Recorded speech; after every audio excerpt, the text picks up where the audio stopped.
Hello, assalamu alaikum warahmatullahi wabarakatuh. Waxaan Coach Ibrahim halkan waa Iqra College. Maanta waxaanu eegi doonaa wax la dhahdo phrases. Kaasoo ah basic iyo advanced. Laga yaabaa inaad taqaano basic. Sidee u noqonaysaa advanced? Amba marka luqadda ku sii fiicnaato, sidee u oran karaysaa? Example: good luck. Break a leg. Break a leg. Good luck. Nasiib wanaagsan. Break a leg. Nasiib wacan. I am listening. I am listening. Waxbaan dhageysanayaa. I'm all ears. I am all ears. Waxbaan dhageysanayaa. How are you? Mar walba waan isticmaal. How are you? How is it going? How is it going? Sidee tahay bay ka dhigantay. I am very hungry. I am very hungry. I am starving. I am starving. One gaajaysanahay. Taw dambaysa hurry up. Hurry up. Chop chop. Chop chop. Dhaqso dhaqso dhaqso. Waxa kale xusud mudan inaan idin sheegno hadda casharadona kala aad u baahan tahay. Waxaad ka helaysaa Iqra College. Sida caanka ba ku ahayd. Waxa kale lagu soo kordhiyay imika Jimcaha iyo Khamiista. 2 cisho iyo 2 course. Computerki iyo Englishki. qofka computerka wuxuu leeyahay hab practical ah iyo hab theory. Ingiriisigeenina way noola socdaan iyaguna. Marka waxaan ugu talagalay barnaamijka weekendiga amba Jimcaha Khamiista. Ardayda working classeska ama dadka shaqeeya iyo dadka kale oo ku mashquulsan nolol maalmoodkooda baan ugu talagalay. Assalaamu alaykum warahmatullahi. يا ساتر استغفر الله.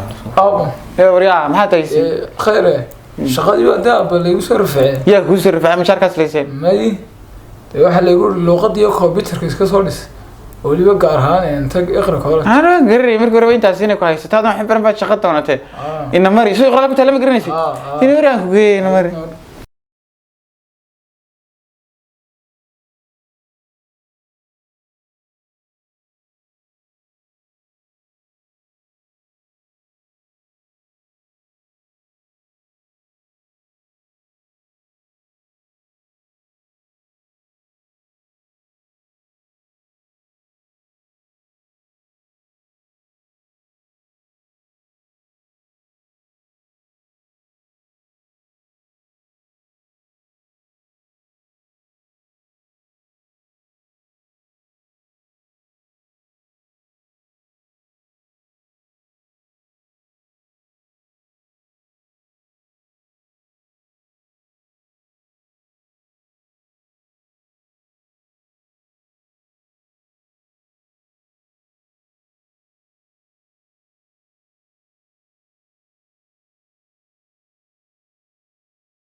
يا ساتر استغفر الله.